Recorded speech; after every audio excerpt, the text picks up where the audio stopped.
Hey, it's Ken. This is just another one of my crazy ideas. It's not an original idea in that you could go Google this and you'll find a lot of people talking about filling up Death Valley with water. But my reasons are a little bit different. I actually think that we have, first of all, I should take a step back. I'm a real big believer in combining things together. You take two problems, combine them together, I think you can find solutions to a lot of problems. I did that with the Army and our the military forces and our crumbling infrastructure. You can go find that in my Whole Food ones. I might pull that out at some point and put it in here. Uh, well, in this case, we have two problems. One is the rising sea levels that everyone's freaked out about. And the second one is the fact that we're getting droughts over more and more of our land surface. Now, look, I'm not saying that doing something like filling Death Valley with water is going to solve the sea level issues. But if we take this approach that I'm going to describe and apply it to a lot of places, maybe you're going to see a little bit of change. So my idea is real simple. I think we dig a big canal, and we've done this with the Panama Canal. We dig a big, wide, half-mile wide, mile wide, mile deep, however deep we can get it, canal from the Pacific Ocean and go through El Captain State Beach, through Fraser Park, through Ridgecrest, right to Death Valley.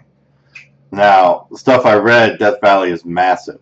It's in fact so big, it's like 80 miles. We could fill it about 800 feet deep, maybe 400 feet on average.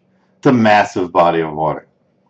And we fill it up with water. Now, why are we going to do that? We're not going to do that to lower sea levels by itself. You read a lot of stuff on Google about why that won't ever work and it's not worth the effort. I'm not actually trying to do that. What I'm trying to do is solve the drought. And you would say, well, why would a saltwater lake ever solve a drought issue? And there's three reasons why. First, Death Valley is insanely hot. So you're going to be pumping water into this lake, and you're going to get massive evaporation, which is going to create rain clouds, which is going to then start making huge weather systems that are going to, hey, water the Great Plains. I'm not saying it's going to solve it all by itself. It's going to be, hey, look, we have the Great Plains back. But maybe it'll counteract some of the Dust Bowl effects. We give some relief to the drought-stricken states. And I think it would actually give a lot of relief. You could go look at some of the climatology stuff out there about how Death Valley, which used to be a lake, would probably actually have its own massive weather system. So that's one. Two is groundwater. Now, maybe you're saying, well, saltwater groundwater sucks. Well, I actually did some research, not a lot. Found out that underneath Death Valley itself is a massive carbonate layer.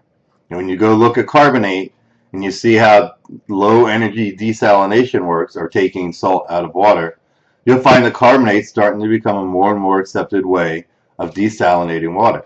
So you fill this massive lake up. It's very porous. The water's going to sink down. It's going to get desalinated through this. There's actually two carbonate layers. And then eventually that should start creating groundwater all around the region. I'm not sure how far out that's going to go. I'm not a geologist. I don't have any expertise here. But that should create all by itself groundwater. Groundwater eventually seeps up. Seeping up eventually is going to start killing off the sand, or at least reabsorbing it. And then you can start maybe in 5-10 years after the fact recolonizing with plants and vegetation and reclaim Death Valley. That's two. The third one is you're filling this massive lake up with tons of salt water. And by the way, you can do this without a lot of energy. Actually, if it's done right, once you get past the mountains and you get over to Fraser Park, you're going to start being able to go down the slope, and it's real low energy at that point. Now you're filling up this lake. I don't care how big it is, you're eventually going to fill it up, and you're going to need to do something with the excess. Well, if you go ever look at a map of a river system, you'll find a lake somewhere with all these offshoots. It's being filled up usually by mountain water, and then all these offshoots coming out of it. So we can do the same thing here. You start digging out all these tributaries, and you put on them hydro dams, right? Hydroelectric dams. You start generating energy. Now, maybe these dams aren't pure energy in the fact that we're not using all the energy for electricity. Maybe we're using some of it to push the water further out. That's not for me to decide, of course. But what you're going to do is you're going to start extending this out. Maybe you create secondary lakes to further this effect. I don't know where we would build those. That's sort of, let's get the first one done first. But now you can start creating a new river system in, right now it's becoming the desert of the southwestern United States. I think it's a cool idea. I think it's got a lot of potential. Look, it's not an instant thing. It's going to take years to build this thing, even with all the best dynamite in the world. You need some really smart people who actually know what the hell they're doing and what they're talking about. Not me. I don't know what I'm doing. But it can be done. We did the Panama Canal. This should be child's play to do. We already have a place to put the water. It used to be a lake. Fill it back up. And it's probably going to take 5 to 10 years to realize the full effects of all this effort. But we got to start thinking longer term than just tomorrow. And I think this might be a way to do it. It gives California and Arizona much more electricity, which they need. It could produce a lot of weather that they desperately need. Now, and I know the winds and all that. And by the way, I have a drought machine that sits in the ocean that would solve at least a lot of the California weather issues. But this is also going to go over the Great Plains, and those guys are suffering too.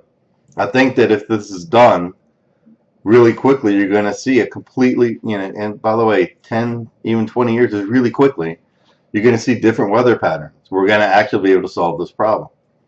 If you go do some looking around Google Maps, you'll find most of the third world countries that are suffering the most with water shortages right now have a desert nearby. A lot of them, you could do this exact same thing. Come to find out, most of these guys have old lakes in them that were dried up when the glaciers receded and everything dried out. And we can refill these pretty easily. It's not that hard to do. You dig the hole, the trench on a massive level, I get it, and you fill them up, and then you dig up the tributaries. A lot of these lakes in these deserts actually have dried up tributaries. They should just be, they might even be reclaimed automatically. Again, I'm not an expert, but I think you could do this on a really global scale. Start with Death Valley. We got the money and the resources to do it. Prove the model, and then expand it out. And I think within 50 years, instead of us looking at, oh my God, the end of the world, we're looking at a really natural way to counteract a lot of the problems that are going on.